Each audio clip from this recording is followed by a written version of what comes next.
Today, we are not rehashing rumors, we are not speculating, and we are not reading social media commentary. We are going to walk through an actual lawsuit filed by the families of the Idaho 4 victims against Washington State University. This civil complaint lays out allegations of missed warnings, documented concerns, and institutional failures. Not after the fact, but before the 4 students were murdered. As I go through this filing, I want to be very clear. These are allegations, not findings of fact, but allegations this specific don't come out of nowhere. The question this lawsuit forces us to ask is simple and uncomfortable. What does a university owe when warning signs are reported repeatedly? Let's go through what the families say Washington State University knew and when they say they knew it. What you're looking at here is the official complaint for damages filed in Skagit County Superior Court against Washington State University. The plaintiffs are the families and estates of Kaylee Goncalves, Madison Mogen, Xana Kernodle, and Ethan Chapin. This is not a criminal filing. This is a civil lawsuit, and the claims being made here are pretty serious.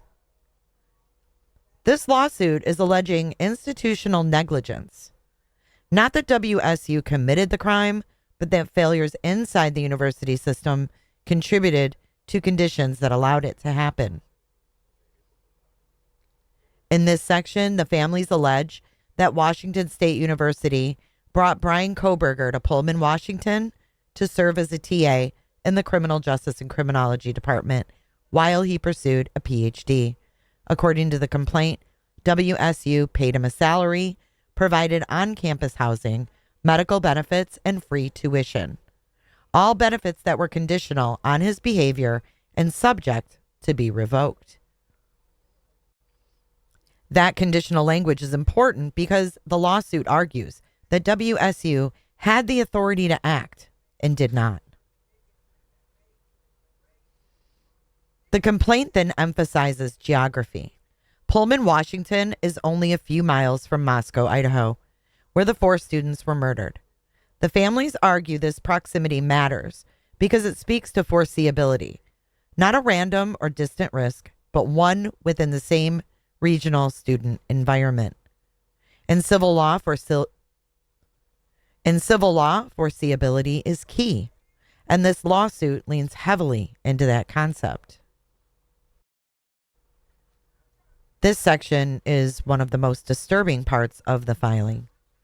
The lawsuit alleges that Kohberger made unwanted advances towards a female employee at the WSU bookstore. A male coworker reportedly attempted to intervene to prevent further interaction. The complaint states the employee was unsettled because Kohberger knew her name, despite her not wearing a name tag or telling him.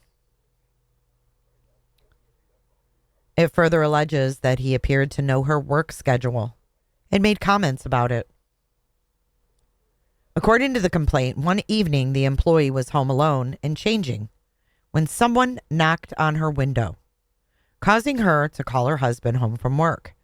On another occasion, she allegedly heard someone on her porch late at night. The lawsuit presents this not as proof of a crime, but as reported behavior that should have raised alarms. The reason the families include these allegations is not to retry the criminal case. It is to show what they claim was a pattern of concerning behavior and to argue that WSU failed to escalate, intervene, or act when it had opportunities to do so. This next section states that a WSU employee whose duties include investigating and providing education, mediation, and other disciplinary focused responses to complaints or reports made by members of the student body. She stated that she never interacted with Kohberger, but admitted that she had received 13 reports highlighting concerns regarding his behavior. On November 2nd of 2022, WSU put Koberger on a brief, vague, and nonspecific 4-point improvement plan due to his inappropriate behavior. But as you'll see here, that plan had no specific goals attached to it. Following the action plan on Tuesday, November 8th of 2022, the lawsuit states that WSU conducted a remedial mandatory discrimination and harassment training for all graduate students due to Koberger's inappropriate behavior. During Koberger's attendance of this training, WSU staff observed him sitting at the back of the room with his hands behind his head, staring at the ceiling. The graduate students knew that the discrimination and harassment training was specifically due to Koberger's behavior. So now we get into some of the actions at 1122 King Road. It states here in the lawsuit that Kaylee Goncalves was heard to frantically yell in fear, quote, "Someone's here," end quote. Koberger was heard to say, quote, "It's okay, Kaylee. I'm here for you," end quote. This part was really confusing to me because I didn't think that we heard Dylan say that she heard him say, "It's okay, Kaylee," just that Dylan assumed the voice she heard was Kaylee's. So I was a little confused on this part. However, is it possible they know more than we do? The lawsuit goes on to state that a surviving 19-year-old resident of the King Road residence reported to police that before the murders, Kaylee Goncalves had seen a shadowy figure watching her from the tree line at the back of the residence, which freaked her out. Goncalves had also told her family and roommates about a stalker in Moscow, Idaho, that had followed her to her car. The 19-year-old resident of the King Road residence also reported to police that she and another roommate were often freaked out at the home because they felt that someone was watching from outside the back window. To further the stalking accusations in this lawsuit, this part says, as part of its ongoing investigation into Koberger, the Moscow Police Department obtained Koberger's cell phone records in an effort to determine if Koberger stalked any of the murder victims prior to the killings or conducted surveillance at the King Road residence. A subsequent examination of Koberger's cell phone confirmed that he was stalking females both at WSU and the University of Idaho, with dozens of photos of students, many in bathing suits. Koberger's cell phone also contained numerous photos of female students at both WSU and University of Idaho, including acquaintances of some of the murder victims. This next part is interesting because I didn't realize that Brian Koberger actually had free internet through WSU and to his apartment. He had wired and wireless internet.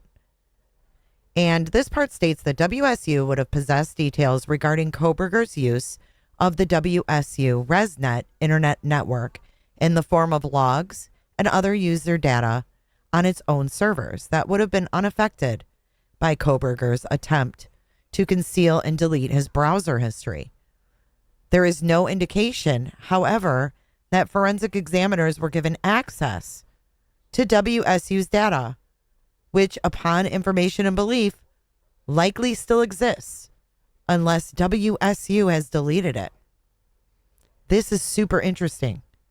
So what they're stating here basically is saying that even though Koberger deleted all of his internet history, that if he was on that WSU internet, whether it was wired or Wi-Fi, that they would have that information in their servers. So why wouldn't forensic investigators have received or gotten that information from WSU? That's pretty mind-blowing. It'll be interesting to see if that record exists. This is another shocker. It says here, it is reported that Koberger had followed some of the murder victims on their Instagram accounts and had repeatedly messaged one of the female victims who rejected his advances.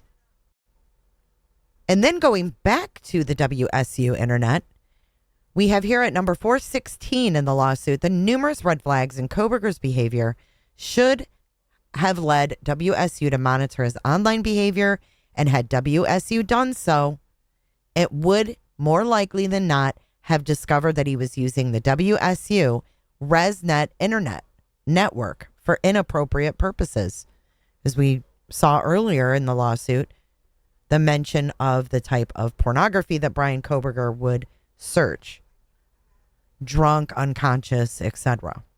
Evidence indicates here in 417 that Koberger had engaged in stalking behavior of one or more of the decedents for months before he committed the murders.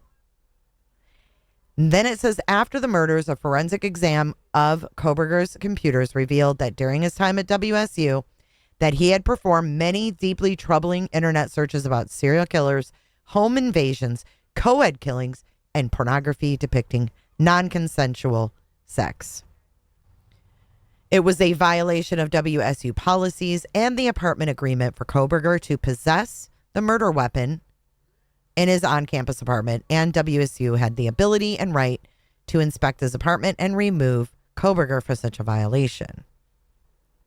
And finally, we're at the conclusion of my slides that I thought were important notes in this lawsuit, is the demand for jury trial. Plaintiffs hereby demand a trial by jury on all matters so triable. I'm here for it. I'm here for a jury trial in this case. I think that maybe we'll find out more information that we didn't know before. Perhaps because there wasn't a trial in the murders, we will get some more information out of a jury trial. My first thought is that WSU is going to try to, make a deal with the families. But I hope that the families, and it seems like the families are not here for any monetary purpose, but more for accountability. This lawsuit is not asking the court to decide guilt in a criminal case. It is asking whether inaction, when faced with repeated reports and concerning behavior, can rise to the level of negligence. 13 reports, multiple complaints, allegations of escalation that never came. The families of Kaylee, Madison, Xana, and Ethan are not just seeking damages. They are demanding accountability. And whether this case ultimately succeeds or not, it sends a message that institutions cannot quietly file away warning signs and hope nothing happens. Because when systems fail, the consequences are permanent. I'll continue following this case as it moves forward, and we'll watch closely how WSU responds. Thank you for being here, for listening carefully, and for caring about the truth, even when it's uncomfortable. If you value fact-based analysis and document-driven coverage, make sure you're subscribed, because this case is far from over.